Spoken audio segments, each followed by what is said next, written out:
Bismillahirrahmanirrahim. Assalamualaikum warahmatullahi wabarakatuh.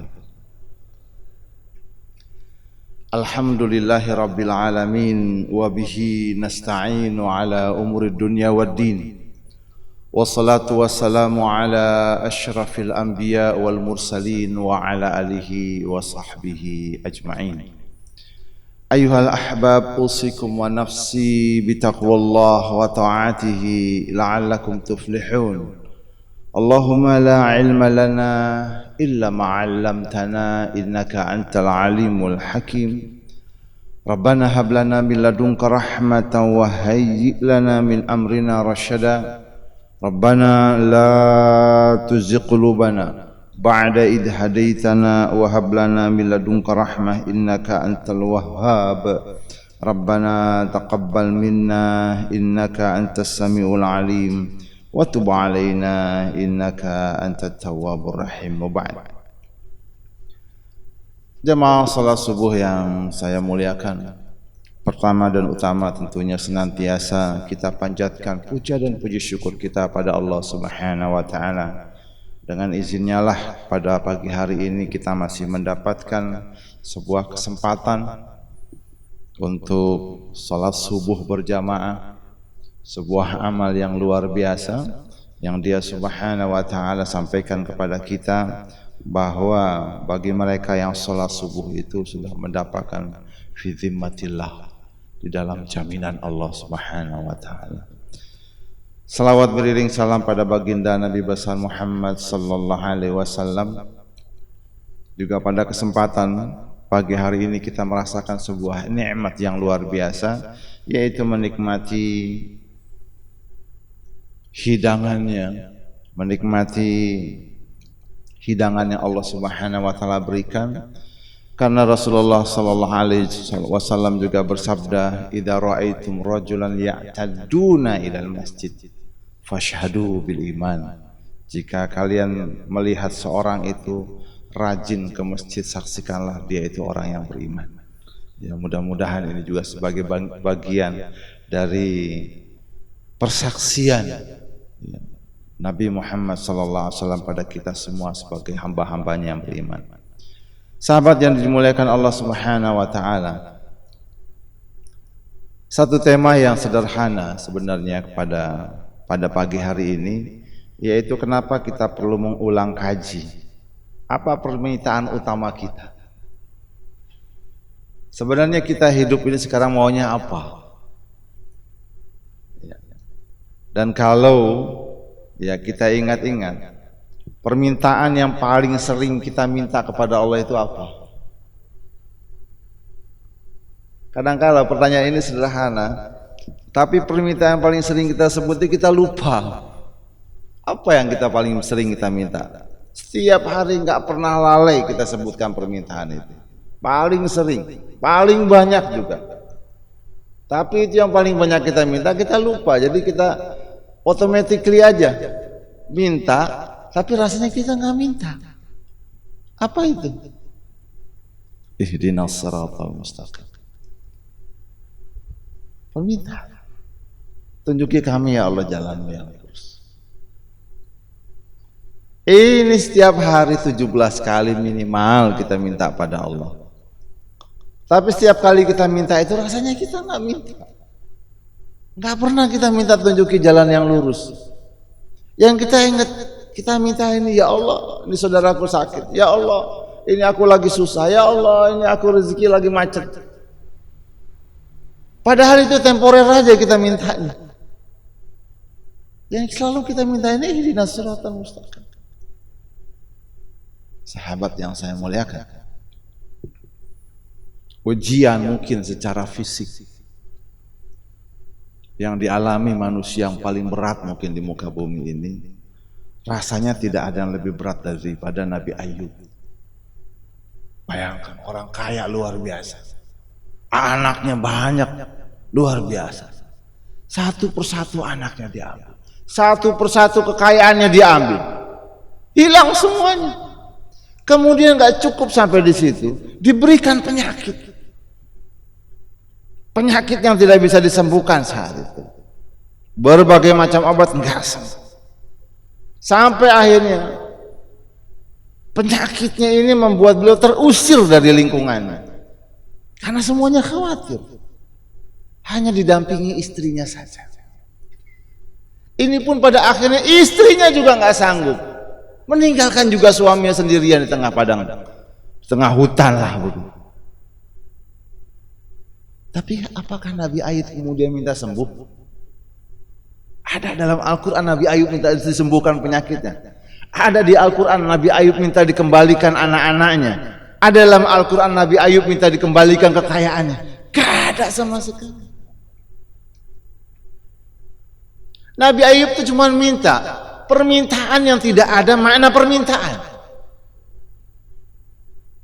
Rabbi masani al-durr wa anta arhamur rahimin.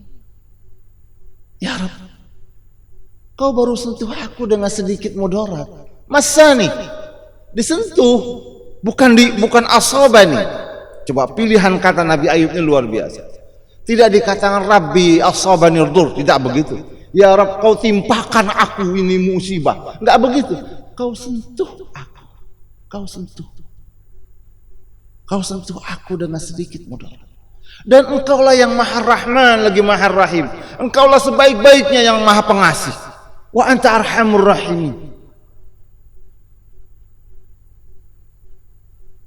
Lalu kemudian Allah Subhanahu wa taala, enggak cuma Allah Subhanahu wa taala yang bikin geger, ini malaikat penduduk langit geger, Arsyur Rahman bergetar.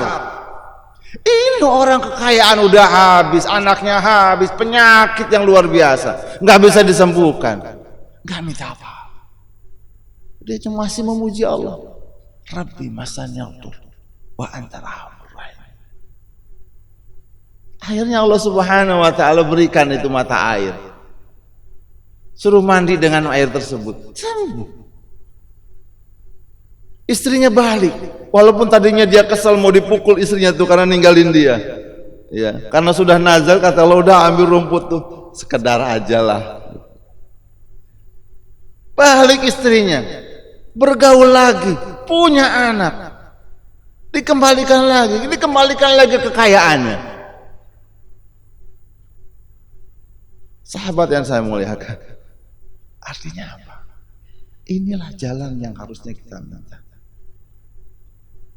Hidup ini bukan minta kekayaan, bukan minta kesehatan, bukan.